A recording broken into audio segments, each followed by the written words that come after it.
Swimming in the Dark by Tomasz Jedrowski. Chapter 5. This morning, like every morning, I took the subway across to Manhattan. I sat at my desk and tried to work, but my mind was back home. I had a bad feeling, some sort of intuition. As soon as midday struck, I left the office and walked a couple of blocks over to the telephone box on the corner of 3rd and East 43rd. No one is ever at the corner, and no one was there today. I called Jarek. He's a fixer, a connector, knowing everything about everyone in the community. He knows late shifts. He works late shifts at the factory down in Queens, and I knew he'd be home. "Did you hear?" he said with his smoker's voice.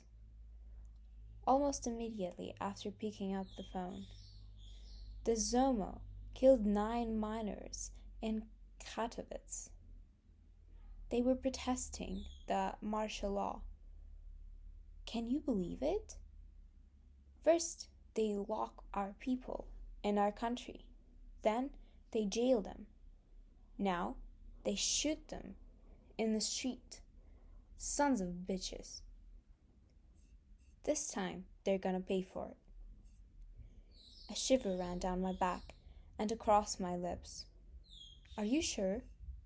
He spat out his words like bullets. Sure as fuck. This is serious. I thought of all the miners, and it struck me that they could have been the same people I saw a year ago from the window where I threw the flyers. Or it could have been me. But then, I had been a coward compared to them. I had hidden under window ledges, in kitchen closets, had not been in the streets, demanding my right to be heard. Now, I was an ocean away, wearing a new suit. I wondered about your role in all this. What kind of pact you've made with yourself. Because we all make one, even the best of us. And it's rarely immaculate, no matter how hard we try. Kowalski? Are you still there? Garrick's voice brought me back. You're right. You got family in Katowice? No, I said. I'm okay. I thanked him, which felt macabre, and caught the call. Then, for the umpteenth time that week, I dialed Granny's number. The phone went beep, beep, beep, beep, beep, repeating mercilessly like a reproach. I walked back to work, waited for the sadness to pass. The night after the flyers, I slept deeply, dreamlessly, as if floating underwater. I was unmoored, a ship that had finally left its harbor, only to be pushed with the wind without any control of its own. When I awoke, I hardly knew who and where I was. It felt like I'd returned from a long journey underneath the sea. I was on my bed, fully dressed. My bag lay beside me on the floor. Outside, the sun stood high in a spotless sky. I heard Pani Koleska coughing. I got up to check on her, the remains of sleep diffused by anxiety. There was no blood on her, or on the sheets. I went to the kitchen and prepared her tea, wondering what I'd make her to eat, wondering whether I'd try the doctor's office again, wondering whether it was even safe for me to go out on the street, whether the police wouldn't somehow come looking for me, or whether I was being paranoid. And then, as I served Pani Koleska the tea, the doorbell rang. The ringing was shrill like a cry. Pani Koleska looked at me. We never had anyone over, except for a neighbor who came every Friday to knit with Pani Koleska. but it wasn't Friday. Pan Ludwig, are you expecting visitors? I shook my head, listening for movement. The doorbell rang again, with more urgency. Won't you see who it is? She asked. I walked down the corridor towards the door, my knees weak. I closed my eyes. My heart was beating hard, reminding me of the previous night's narrow escape. Of the small closet, the policeman standing inches away from me. I made myself open my eyes, look through the peephole. In the globular glass, your face was large and round like a moon, your body tiny underneath it, attached to you like a stalk to a flower. I felt relief rush through me. I opened the door. We looked at each other for a long moment, without saying anything. I brought you something. You pointed at the shopping net in your hand. I beckoned you inside. In the corridor, you took off your shoes. It struck me how strange it was to have you there, how small you made the place look. I introduced you to Pani Koleska. Her face lit up in a way I hadn't seen in weeks. So you're the nice Pan who Ludwig was traveling this summer with. You nodded. The perfect son-in-law. Would you like some tea? She asked, looking at you in adoration, when a fit of coughing took hold of her. No, thank you, you said, waiting for her to stop. I won't trouble you for long. Ludwig told me you haven't been well. I managed to get you a doctor's appointment, tomorrow at 10. You handed her a card. She looked at it, squinting, reaching for her glasses. But, Pan Janusz, this is a private doctor, she muttered, looking concerned. I don't think I can. He won't accept payment, you said. Don't worry. We considered you for a moment. Very seriously. Pan Janusz, how can I accept this? It's nothing. A favor being returned, it's all. You glanced at me for a moment. Pani Koleska's face broke into an involuntary smile.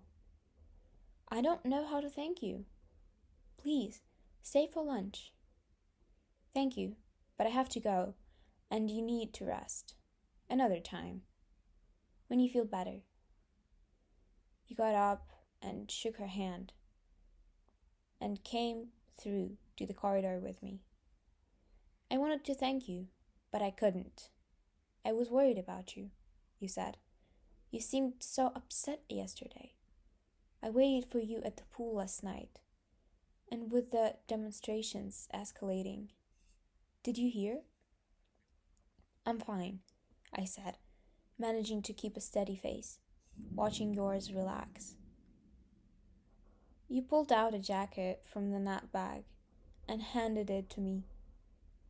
It was large and heavy. Chicken, you said, so you can make her broth. You knelt down to slip your shoes back on. How did you get all this? You straightened up, your face right in front of mine. I told you, there are ways. How? A contract. I'll explain soon. Take care of Pani Koleska. And come to see me when you can. You kissed me quickly, for no one to see or hear, and slipped out, your footsteps echoing in the stairwell. I took Pani Koleska to the doctor. I'd pushed all the clothes that I'd worn that night of the flyers far under my bed. And for the outing, I put on a green hat that Pani Koleska had knitted. We arrived at the doctor's, a small quiet practice in the thoughts of the city. Pani Koleska was silent with awe as we sat on the leather couches of the empty waiting room, while I flicked through the latest copy of the People's Tribune, dreading to see a phantom drawing of me in there. But there was not even a mention of the strikes. Nothing. As if that night had never happened.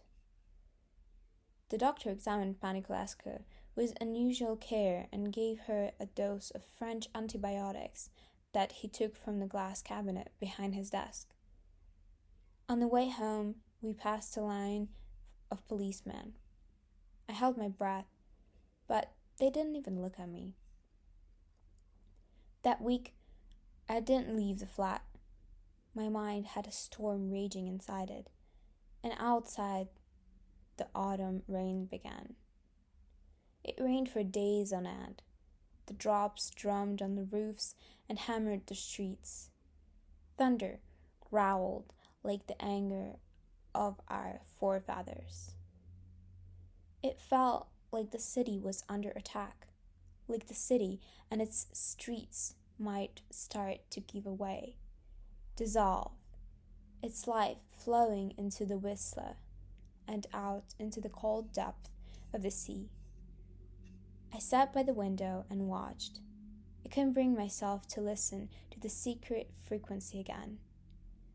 A great weariness overcame me every time I thought of it, and of that night, and of the abyss of fear that had opened up as I stood in that closet. Something inside me had shut down. The radio remained silent. Instead, I took care of Pani Kolaska, watched her get better little by little with the medicine the doctor had given her. A weight lifted from my soul. She was weak still, but the coughing fits grew shorter and fainter. I'd make her tea and sit by her side and listen.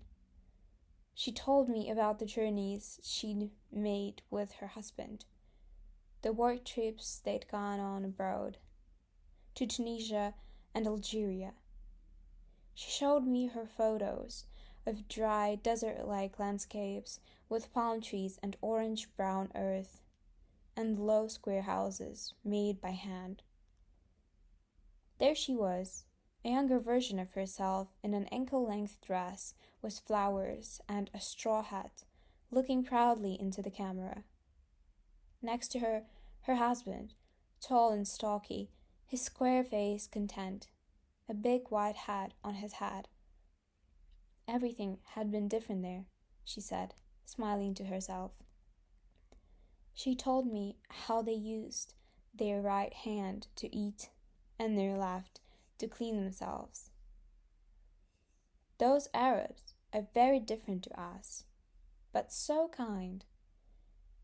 There were photos of them, tall, dark men in white robes and sandals and beautiful beards. She showed me the rocks they'd brought back, the basalt and the crystals, the granite and shimmering minerals. She held them before me like the greatest treasures on earth, and talked of her late husband and how much she missed him, and how her small eyes shone like the precious stones. You need to hold on to what you have, she muttered, more to herself than to me. Her veiny hands clasped around the cup of tea. You never know when you'll lose what you hold dearest. I nodded, pulling her in for a hug. She smelled like home, of mothballs and comfort. I thought of you. Finally, the rain stopped. The world had been washed, and the city was still standing. Soon after, I received a note from Professor Milevich, asking me to come to his office for the following week. I went into the bathroom with a big pair of scissors from the kitchen and began to cut my hair. Strands floated into the sink and onto the floor, lightly like feathers, like the flocks of leaflets released from my hands. My head felt lighter. I looked at my face, smiled at myself, cut everything even. I looked good, I thought, shone and new. Outside, the air already smelled different, fresher, sharper. Summer was gone. The autumn wind caressed my hand, made it feel like new skin. The ladies walking their dogs down the country yards had changed into coats, wore them unbuttoned as they gossiped with one another. Leashes tied around their soft wrinkled wrists. Puddles filled the holes in the streets. The flowers and the berries had disappeared from the market stalls, replaced by mushrooms. I boarded the tram, rattled along with it, saw the banks of Praga colored in a riot of dark greens and reds. I got to your street, to your house, ran up the stairs to your door. You opened up, and we held each other. My face in your neck, and your warm breath in my ear like gentle whispering. Your hand caressing my new hair. "Is she feeling better?" you asked in a whisper. I nodded, holding on to you tighter. "Thank you," I said into your neck. I could feel you smiling against my cheek. I had meant to ask you again how you'd managed it. The doctor, the chicken. I planned the question before coming, about Hania too, especially about her. But I couldn't bring myself to ask. I was too happy to see you, too relieved, too weary to struggle. I let myself fall on the bed. The cold air gave us goosebumps as we undressed. We found warmth beneath your covers. We tested our strength, wrestled with the urgency of desire, conjured up heat, our bodies like firestones. You had me and I had you. But it didn't feel like the other times, the first times. It felt like we were settling a score, evening something out.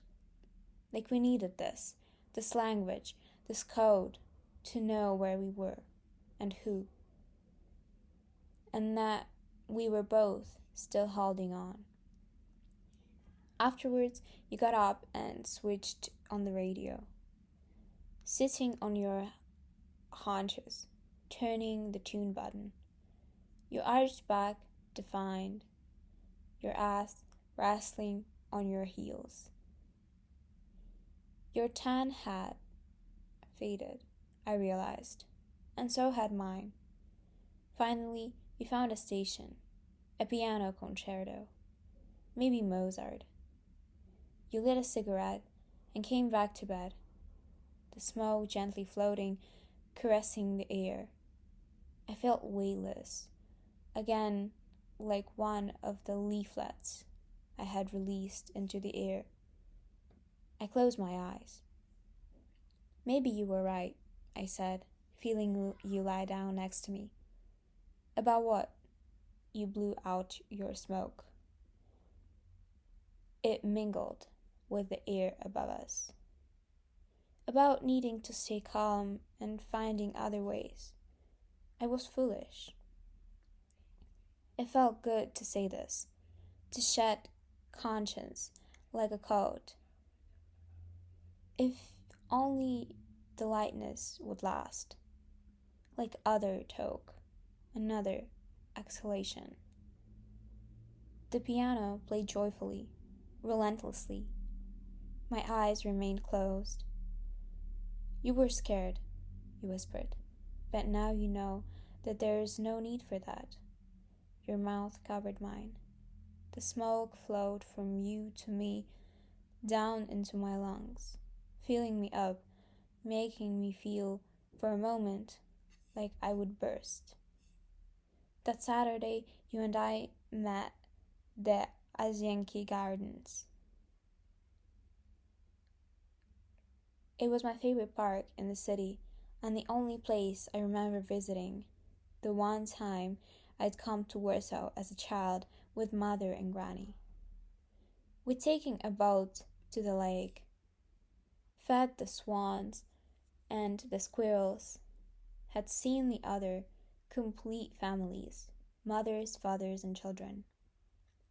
They'd visited the White Palace on the island of the lake, the same palace that had been part of the king's pleasure gardens and now served as a distraction for good workers and their families. As we were leaving, climbing up a gentle slope, we'd seen a man stacking blocks of hay under a small thatched roof. "Who is this for?" Mother had asked him. She was so elegant that day. I remember the moth green hat she wore, the matching gloves. "The deer," he'd said, and continued working. This had seemed incredible to me. The deer should live in the park, hidden from everybody's sight.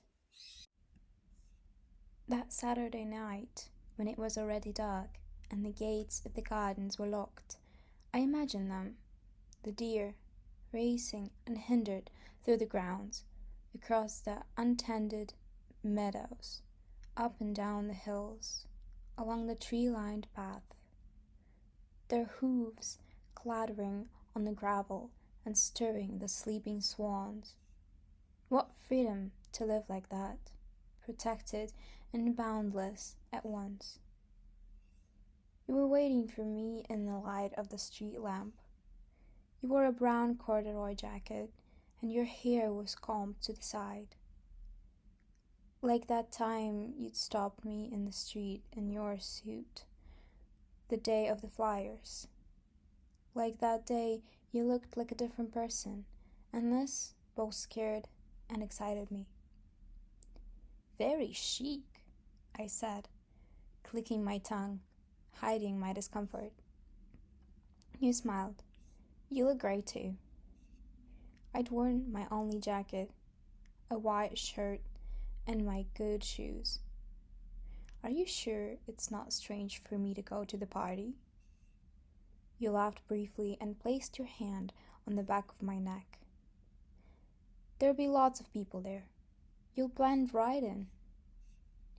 We walked down the avenue, along the park, past the tall government buildings, patrolled by soldiers in berets. Only some windows were illuminated, the rest dark and dormant. You led us into the side street, lined by pre-war buildings, with large balconies on each floor. In front of us, a woman in a fur coat and high heels was walking a sausage dog, her coat as shiny as her pet, a cigarette burning lazily in her gloved fingers. We stopped by the large entrance gate. You pressed a button on the dormophone, and a crackling man's voice came from the grid, asking who it was. You said your name. There was a buzzing noise, and you pushed the massive door open with the weight of your whole body. I had never been to a house like this. It was a splendid kamienica, and apartment building from before the war. One of the few that had survived. The entrance hall was high and vaulted, the ceiling covered in stucco flowers. A carpet led towards another set of doors, revealing a staircase, old and curved, with iron railings. You called the lift. We got on and rose weightlessly in a little silent box. In the glow of the single light bulb, We inspected ourselves in the mirror. We looked serious and strangely put together, more grown up than I'd ever seen us. The lift came to a halt, and we got out. And she rang the bell by a wide double door. Subdued music and chatter emanated from behind it. Footsteps approached, the door opened, and a hulking figure appeared. Janusz! He opened his arms wide, and you embraced, kissing each other on the cheek. It took me a moment to realize it was the friend I'd seen you with at the camp, Maksio Karowski. He wore a velvet jacket and a shirt with a big collar, and had the same confident and indifferent way about him that had struck me before. We shook hands, his almost crushing mine. "Nice to meet you," he said, his hand strong and warm, something about his momentary attention making me feel strangely charmed. We followed him through the wood-paneled corridor into a large room filled with smoke and people.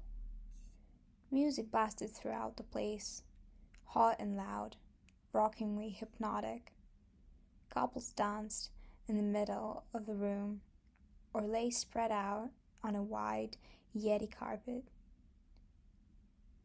The only light came from lamps on the door, one by a large television, another behind a pair of giant palm trees in pots. Maksio led us to the end of the room, where grand bay windows looked out on the dark and seemingly infinite tree tops of the park. "Help yourself," he said, pointing to a table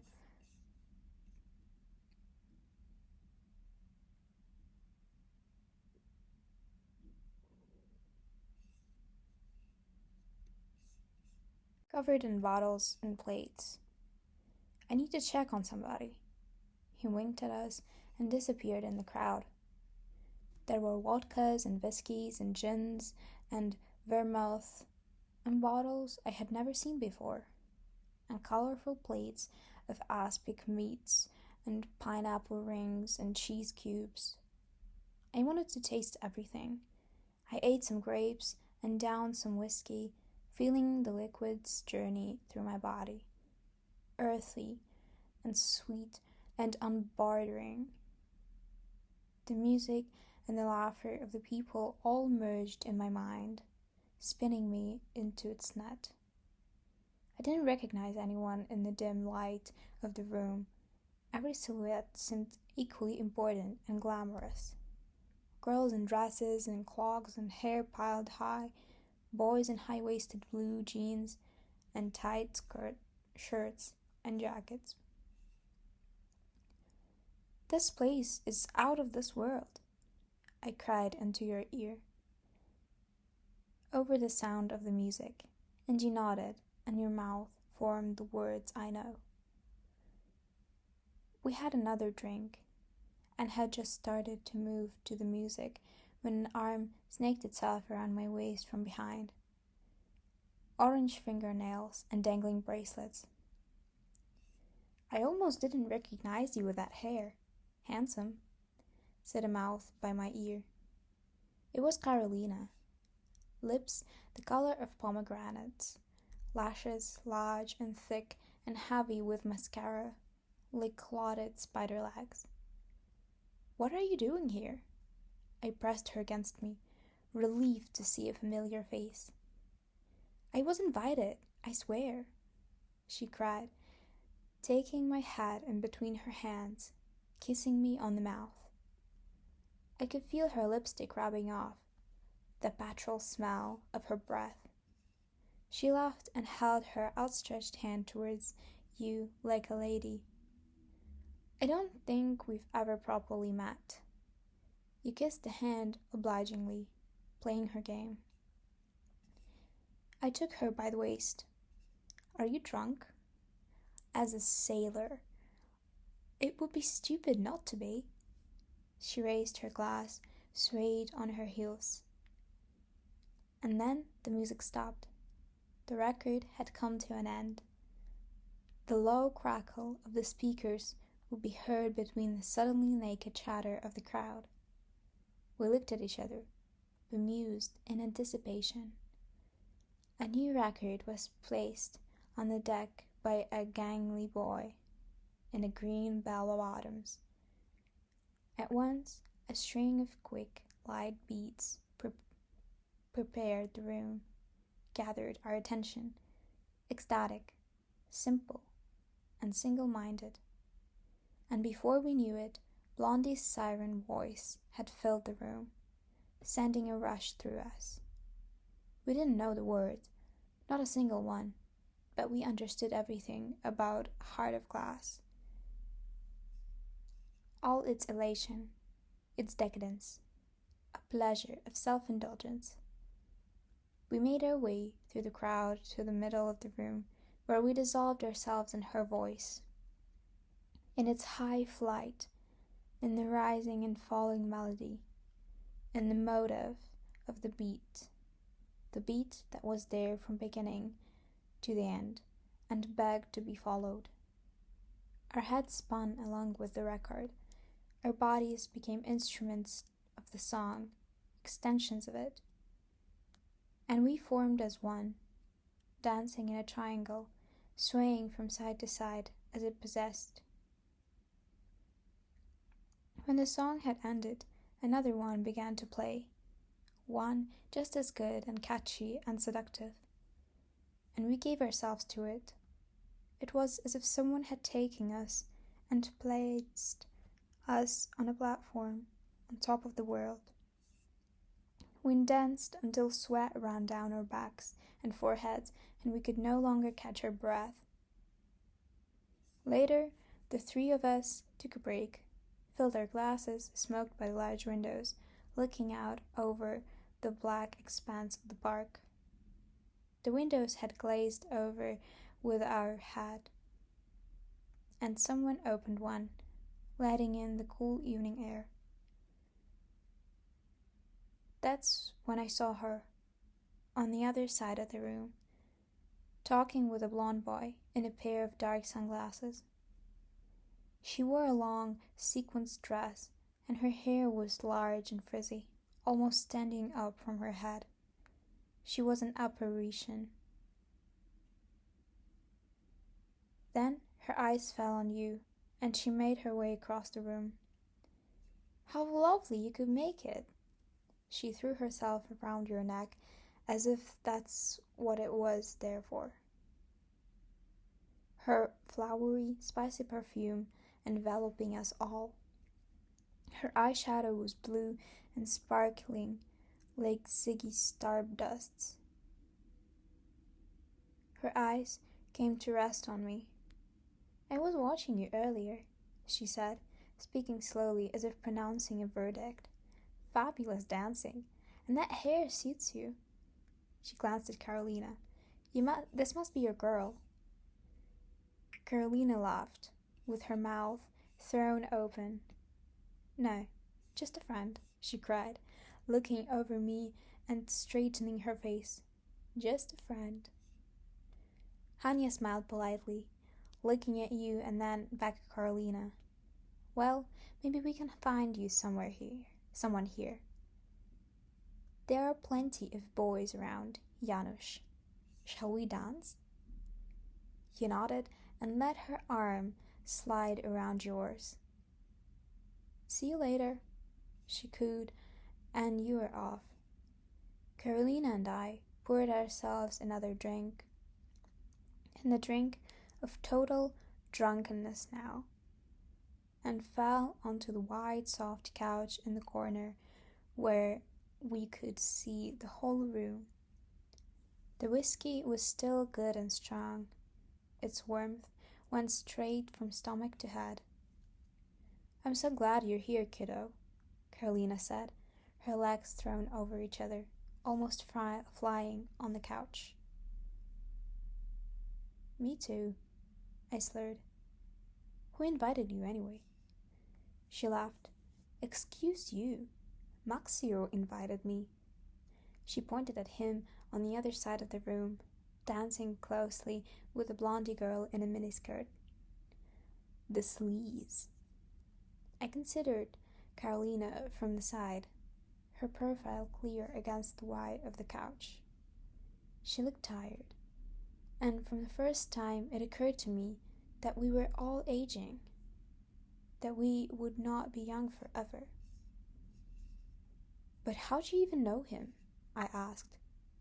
She shrugged, looking at the floor. "We may or may not have had a fling," she said quietly, with a guilty smile. "How?" He came and sat next to me on the bus on our way from the camp. She shrugged. "He knows how to speak to girls." "I thought he wasn't your type." I was stunned. "He isn't, but I was feeling lonely. Anyway, here's to all the fun we've had in his coast." We clicked glasses and took another deep, comforting sip. "But I thought it was Hanya's party," I said. "Goodness," sighed Carolina, rolling her eyes. "Doesn't he tell you anything? Maxio and Hanya are siblings." I was taken aback, without quite knowing why. "That makes sense, I suppose." "Yes, it does," she said, looking at Maxio, who was now kissing the blonde. "The same sense of entitlement. Did you see how she dragged Janusz away from us?" I shrugged, trying to keep my mind at bay. "They're friends. Why shouldn't she dance with him?" A slow song was playing now, a dark, profound voice singing in English, lamenting something bygone, and the dancing couples turned and swayed in their own orbits, their own planetary path. I couldn't see you in the crowded dance floor. I wished I could be us on there. "So, how are you?" asked Carolina, seeing me look for you. I shrugged, feeling my head spin again. "Good, I guess. I'm seeing Milevich next week. I think he's read my proposal." "And?" "I don't know. He hasn't said anything yet, but I enjoy writing it. More than I thought I would. I'd love to do it." "What if it doesn't work out?" She looked worried for a moment, and I wondered how real this concern was, and how much of it was bitterness concealed. Bitterness about her own situation. "Somehow I think it could turn out all right, you know?" I said. "Wow, you've become awfully optimistic lately," she replied with only trace of irony. The dancing couples before us moved, parted to the sides like a curtain, revealing you and Hanya, entwined in your own secret constellation. Her eyes were closed, her cheek resting on her shoulder, your fingers wrapped around her gleaming sequined waist. I couldn't think straight. My mind was like an earring line, but my body reacted all by itself, fossiling my insides. "Looks like they get on well," said Carolina, watching you darkly. You and Hanya swayed to the waves of the song. "I don't think she's his type." I held on tightly to the banister of my own words. "Lucio, with this house, you're everyone's type," she said without taking her eyes off you and Hanya. She said it almost absent-mindedly. Then the other couples moved in their rotations and hid you from our sight again.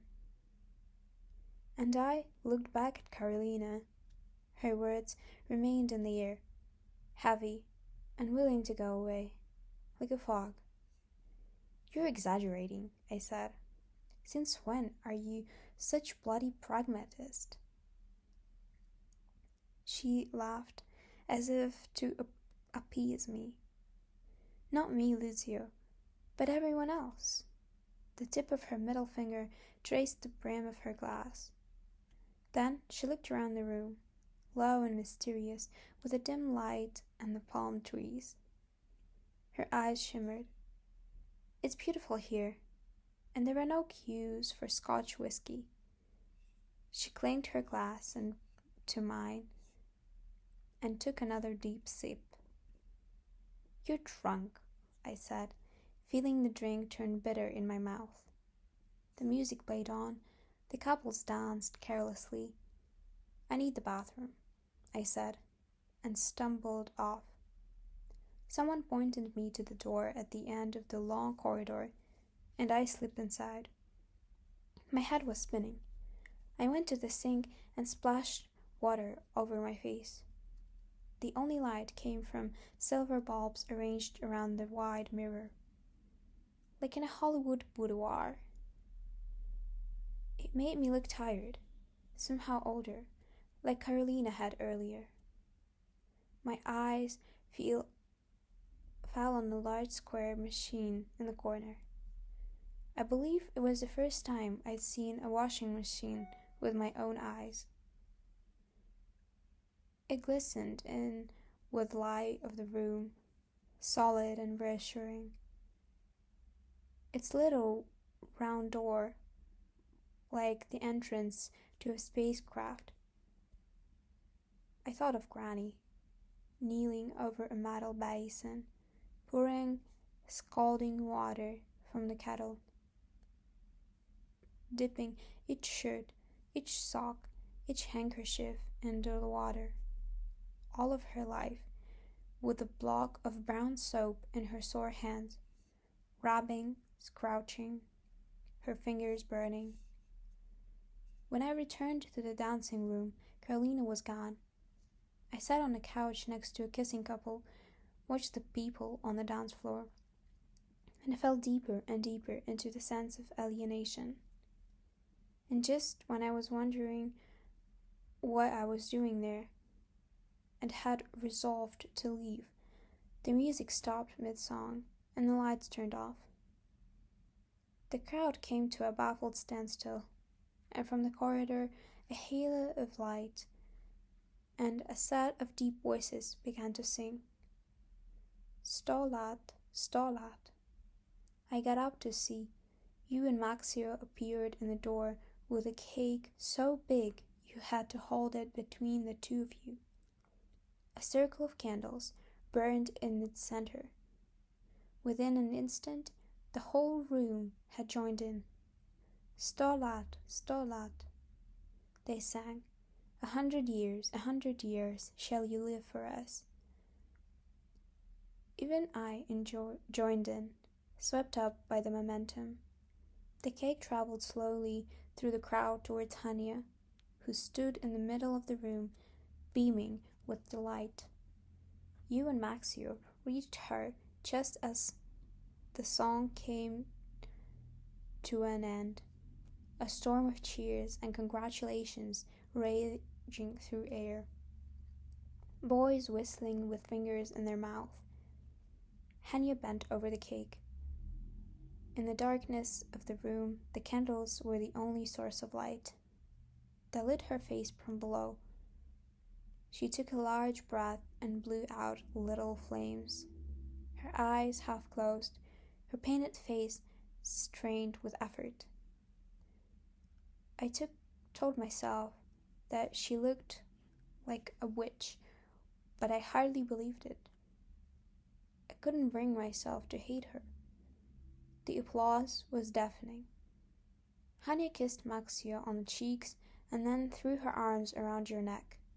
Someone called out a toast, to which the whole room lifted their glasses. And then the low lights came back on. The music started up again. I sat down, finished my drink, and resolved to leave. That is when I saw you making your way towards me through the crowd with a piece of cake in each hand. You were smiling at me, but I couldn't bring myself to smile back. Sitting down next to me, you passed me a piece of cake. Are you all right? You look a little... something. I'm okay, I lied. The cake was a layered chocolate and cream affair, surprisingly heavy and wet. I could feel it through the flimsy, Bible paper thin napkin. Have some, you said, biting into your piece. It's good. I don't feel like it. You wiped your mouth with the back of your hand and looked me over. What is it? For a moment I said nothing, determined to punish you through silence. But then we needed to speak up. Became inevitable, and the words came to me all at once, rising up and taking shape like a balloon. She's your contact, isn't she? To my surprise, your face remained relaxed, unconcerned. You took another bite from the cake. Is that your problem? You said this with your mouth full. It disgusted me. And I realized then that your power over me went so unsinkingly far beyond the physical. You swallowed and looked at me. Yes, she is. So? So? I looked you over, braced myself to continue, trying not to leave the path of confrontation I had chosen. She's in love with you, Janusz. Clearly so. And you're leading her on. Keep your voice down, will you? There was urgency in your tone, and you put on half-finished piece of cake back onto the napkin with an irritated look. Stop being so dramatic. Aren't we having fun? Just enjoy. Enjoy it, Ludwig. Enjoy? I was stunned, confused, searched your face for an explanation that would give all this some meaning. Do you think this is fun for me? Watching you two dancing together like lovers? You surveyed the room with one quick look and leaned into me, your mouth by my ear. I told you I can take care of things for us. Don't you trust me? I moved away from you, from your words. You think you're doing me a favor with this? I can do without that sort of help. I made to get up, but you held me back. Oh yeah? You'd rather let Pani Koleska cough herself to death? You looked at me challengingly then. Everyone is leading someone on, you continued, your eyes narrowed. Isn't that what you say? That the country is mismanaged, that everything is unfair? So what's wrong with taking things into your own hands and not letting yourself go under, huh? My untouched piece of cake was soaked through the napkin, lying sticky and heavy in my hand. I looked at you, your previously familiar features, and it seemed like your face had transformed before my eyes. There was a tightness around your eyes and lips that I had never seen before. Out on the dance floor, Hania swayed softly in her arms on the blonde guy with the sunglasses. She looked serene. The boy's face was immobile, only his mouth opened to smile from time to time, revealing a set of perfect white teeth. There must be other ways, I said quietly. You looked wary. Oh yeah? Which ones? Tell me. I don't know. Going away, for example? You mean running away? You looked at me imploringly. Trust me, I am not promising her anything. I am not hurting her. Not yet, I said. I can handle it, you insisted. There is no harm in this, and it needs to be done. Why? Tell me. There is nothing we need from them anymore. Pani Koleska is healthy again. We're fine now. Your face distorted, hardened again. You still don't understand, do you? We will need something again soon enough. Life is full of these times, and how you will cope with them. I tried to assemble my thoughts, to resist, but nothing came. You were the one who didn't see a future in our country, you said, your voice soothing. Here it is. I followed your eyes, taking in that splendid room, among the people dancing. I saw Carolina with her arms around a boy I'd never seen before, a glowing cigarette dropping from her fingers. You'll get to know them, you went on, encouraged by my silence. You'll see. I told Hania about your doctorate. She seemed impressed. We're having dinner on Wednesday Wednesday night at Mosaica. She said you should come. Again, I said nothing. The night was growing old, and behind the wide windows of the splendid room, darkness was giving way to another morning.